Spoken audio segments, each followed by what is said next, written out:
వాస్తవానికి స్పీకరు విచక్షణాధికారం ఉంటుంది. అయితే ఇక్కడ మనం రాజ్యాంగం స్ఫూర్తిని కూడా ఒకసారి మనం అర్థం చేసుకోవాలి. ఎప్పుడే కూడా రాజ్యాంగాన్ని ఉన్నట్టుగా కాకుండా దాని స్ఫూర్తి ఏంటంటే మన గౌరవనీయులైనటువంటి బాబాసాహెబ్ అంబేద్కర్ గారు స్ఫూర్తిని నింపాడు. అంటే ఏమిటికి అంటే ఇది ఏ ఉద్దేశంతో రాస్తున్నాము అంటే భారత రాజ్యాంగం కానీ భారత ప్రజాస్వామ్య వ్యవస్థని కానీ ఒక స్ఫూర్తితో నింపాడు.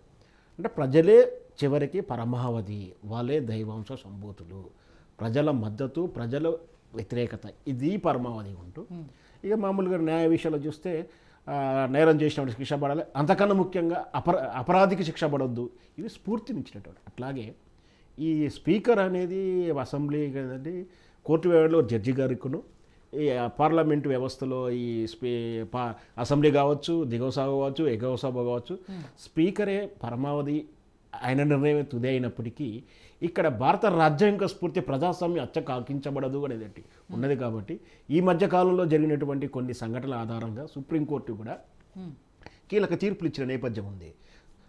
ఇక్కడ ఏమంటున్నారు, మీరు వాళ్ళు ఖచ్చితంగా నిర్ణయం మీ విచక్షణతో తీసుకోండి, కానీ దానికి కాలయాపన చేసి పీరియడ్ అయిపోయేంత వరకు వెయిట్ చేయవద్దు.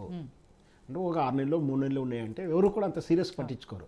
అంటే పురిట్లో నుంచే ఇది జరుగుతూ ఉంది. అంటే 5 ఏళ్ళ 4 ఏళ్ల పాలనలో మీరు మీకున్నటువంటి అధికారాన్ని దుర్వినియోగం చేయొద్దని ఒక గైడ్లైన్ ఇస్తుంది. నాకు తెలిసి అది గైడ్లైన్ అయినా తీర్పు కూడా నేను అనలేను. సో నాకు ఎందుకంటే నాకు కూడా పదాల విషయంలో కూడా జాగ్రత్తగా ఉండాలి.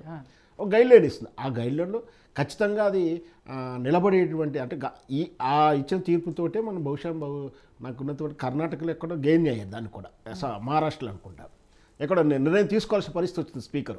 సో ఇది కూడా అది అవకాశం ఉంది. కాబట్టి ఇక్కడ ఏదో ఇక్కడ అంటే లోకల్లో ఉన్నటువంటి హైకోర్టు పరిధిలో మనకి ఏదైనా మన పీపీ అంటే పబ్లిక్ ప్రాసిక్యూటర్ ఈ ప్రభుత్వం ఇచ్చే డిఫెన్స్ వాటి విషయంలో కొంచెం ఎవిడెన్స్ వేయడంలో కొంచెం అంటే మనం కరెక్ట్ డాక్యుమెంట్స్ వేయలేకపోయినా కూడా మనకు అనుకూలంగా తీర్పు రాకపోవచ్చు. కానీ మళ్ళీ ఇక్కడ అన్యాయం జరిగింది ఒక ఫీలింగ్ ఉంటే పై కోర్టుకి వెళ్తారు. ఆ విధంగా సుప్రీంకోర్టుకి వెళ్ళారు. అక్కడ ఉన్నటువంటి విధానం ప్రకారం చూస్తే ఎవరికైనా పాజిటివ్ వస్తుందని వాళ్ళకు ఉంటుంది, వీళ్ళకు ఉంటుంది. ఎక్కడైనా సరే ఏ ఇరు పార్టీల వరకు నేరం దొంగతనం చేసినాడు కూడా నేను దొంగతనం చేయలేదని బయటకు వస్తామని రూపంతో కోర్టుకు వెళ్తాడు. సో ఇక్కడ మాత్రం బీఆర్ఎస్కు కొంచెం ఊహపు ఉంది. ఎందుకంటే ఆ కోర్టు తీర్పు అనేది వాళ్ళకు ఉపయోగపడుతుంది. ఖచ్చితంగా నిర్ణయం తీసుకోవాల్సి వస్తుంది. ఆ నిర్ణయం ఏ మేరకు తీసుకుంటారో అని కూడా ఊహకైతే అందుతూ ఉంది. ఖచ్చితంగా మరి స్పీకర్ గారు ఎలాంటి నిర్ణయం తీసుకుంటారో నేను ఇప్పుడు మనం అనలేము, అనకూడదు కూడా. సో ఒకవేళ ఉప ఎన్నికలు వస్తాయి అనే ధైర్యం అయితే వీళ్ళకుంది. ఈ 1 year ప్రోగ్రెస్ కార్డుకు ఈ 10 మంది వచ్చేటువంటి ఉప ఎన్నికలు అనేది చాలా కీలకంగా అవుతుంది. దీని మీద ఆశలుగా ఉంది.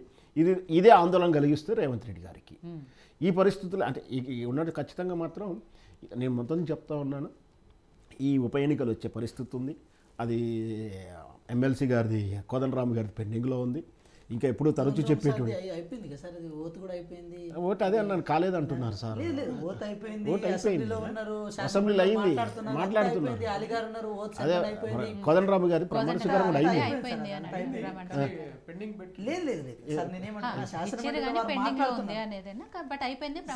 ప్రమాణ స్వీకారం అయితే అయింది, కానీ ఇంకా సంథింగ్ అయితే లీక్.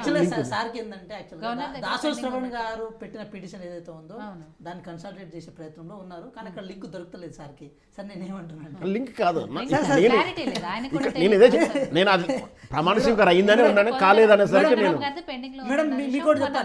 అది కూడా నడుస్తున్నాను. నేనేమంటున్నా, కోదండరామ్ సార్ సబ్జెక్ట్ ఇక్కడ ఇర్రెలెవెన్స్ కాదు, ఎందుకు లేదో చెప్తున్నాను, ఎందుకు లేదని చెప్తున్నాను. మరి ఉప ఎన్నికలు ఈ లీగాలిటీ విషయంలోనే ఖచ్చితంగా టెక్నికల్ కాదు, ఉంది, ఖచ్చితంగా ఉంది. ఎందుకంటే రేవంత్ రెడ్డి గారికి ఇది మైనస్ కాబోతుంది, టాస్క్ ఫుల్ గా తీసుకుంది.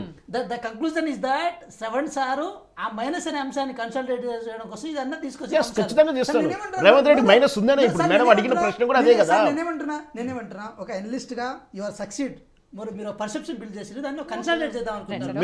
మీరు మీ పార్టీ తరపున తప్పలేదు, మేము దాన్ని హెచ్చరికలుగా తీసుకుంటాం. తీసుకోండి, సంతోషం. మళ్ళీ బీసీలు కూడా అడిగారా? అదే కోర్టు తీర్పు రాజ్యాంగం రాజ్యాంగబద్ధంగా తీసుకుంటారు. సుప్రీంకోర్టు తీర్పు ఉందని చెప్తున్నారు. హైకోర్టు జడ్జ్మెంట్ ఇచ్చింది సార్, ఇక్కడ ఇచ్చిందని చెప్తున్నా. నేను ఇక్కడ కూడా చెప్తున్నా, దాని విచక్షణ కూడా కాల పరిమితి ఇస్తున్నారని చెప్తున్నారు. నేనేమంటున్నా అనేది కేవలం రాష్ట్రానికి అప్లికబుల్ కాదు, అది కేంద్రం చేసిన చట్టం కాబట్టి దేశం మొత్తానికి. ఇప్పుడు నేను కూడా సుప్రీంకోర్టు కూడా అదే చెప్తుంది. సుప్రీంకోర్టు కూడా పాత జడ్జిమెంట్ ఏముంది, విచక్షణాధికారమే, కానీ కాల పరిమితి నీ ఇష్టం వచ్చినప్పుడు తీసుకుంటాను కదా. అసెంబ్లీ పీరియడికల్గా అయ్యే లోపు తీసుకోవాలి. అదే నేను 9 నెలలు 4 ఏళ్ళు తీసుకుంటా అంటే కలదు. ఈ పీరియడ్ రెగ్యులేట్ చేయడానికి కూడా అవకాశం లేదు సార్. నేను అదే అంటున్నా, రెగ్యులేటర్ లేదు, తీర్పు స్పష్టంగా చెప్తున్నా. గైడ్ లైన్ ఇస్తుంది అని చెప్పింది.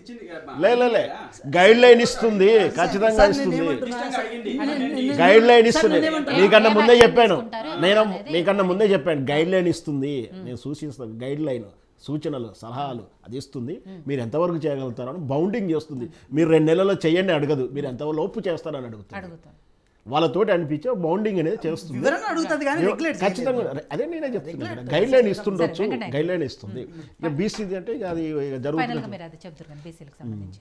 సో ఫైనల్గా మీరేం చెప్పదలుచుకున్నారు వెంకట్ గారు? ఈ పార్టీకి ఇవన్నీ తలనొప్పులు ఉన్నాయి అండ్ శ్రవణ్ గారు ఒక విషయం చెప్పారు, రేవంత్ రెడ్డి గారు బలపరీక్ష ఎదుర్కోవాల్సి వస్తుందని. దానికి తగ్గట్టే రాకేష్ రెడ్డి గారు కూడా అవిశ్వాస తీర్మానం పెడతాను ఇలాంటి వ్యాఖ్యలన్నీ కూడా చేస్తున్నారు. కాబట్టి ఏం చేయబోతున్నారు, ఎలా ఉండబోతుంది భవిష్యత్ కార్యాచరణ? నేను అదే చెప్తున్నాను మేడం, ఆయన ఆప్షన్ కాదు మేడం, చాయిస్ ఆయన. మేబీ అది అయిపోయింది, ఇప్పుడు నెక్స్ట్ ఏంటి అనేది. అప్పుడు చాయిస్ అయ్యిండొచ్చు. చాయిస్ 13 నెలల క్రితం చాయిస్ అయితే బలపరీక్ష ఎదుర్కోవడం. నేనేమంటున్నా నాకు కూడా కొంచెం సార్ కొన్ని విషయాలు చెప్తే నాకు కూడా సిల్లీగా అనిపిస్తుంది. మీరు ఫీల్ అవ్వకండి సార్, నేనేమంటున్నా మీరు ఫీల్ అవ్వకండి. నేనేమంటున్నా అంటే పార్టీ ఇంటర్నల్ స్ట్రక్చర్లో భాగంగా గౌరవ ముఖ్యమంత్రి గారిని చాయిస్ని అనుకున్న క్రమంలో సరే ఈరోజు మీడియా మాట్లాడుకున్నా, మనం మాట్లాడుకున్నా, మనకి ఎప్పటికైనా ఈ చర్చ జరుగుతూనే ఉంటుంది, జరగదని నేనేం అంటలేను.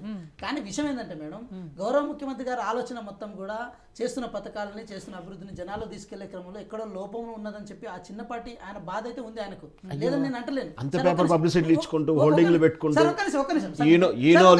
ఈనోలు కాయచూర్ణాలు పెట్టుకుంటా. సార్ నేనేమంటున్నా, మీరు విశ్లేషణ అవతారంలోనే ఉండండి సార్. ఉంటాను, అవతారం మార్చకండి. నేను అన్ని పార్టీల వైపు ఉంటాను, అన్ని పార్టీల వైపు ఉంటాను. నా మాట మీరు అర్థం చేసుకోండి. మీరు ఏది ద్విపాభినవ పాత్ర, నాకు తెలుగు రావట్లేదు, ద్విపాత్రాభినయం, అది అపరిచితుడు క్యారెక్టర్ అంటుంటుంది. నాకు గ్రాంతి కట్టదు కాదు, నేను వ్యవహారికంలో మాట్లాడతాను. ఒక రంగా అదే పాత్ర, ఒకసారి మెచ్చుకుంటాను, ఒకసారి తిడుతుంటాను. డబుల్ యాక్షన్ అనండి. నిజంగా మేడం, ఒకసారి మెచ్చుకుంటాను, తిడుతుంటాను.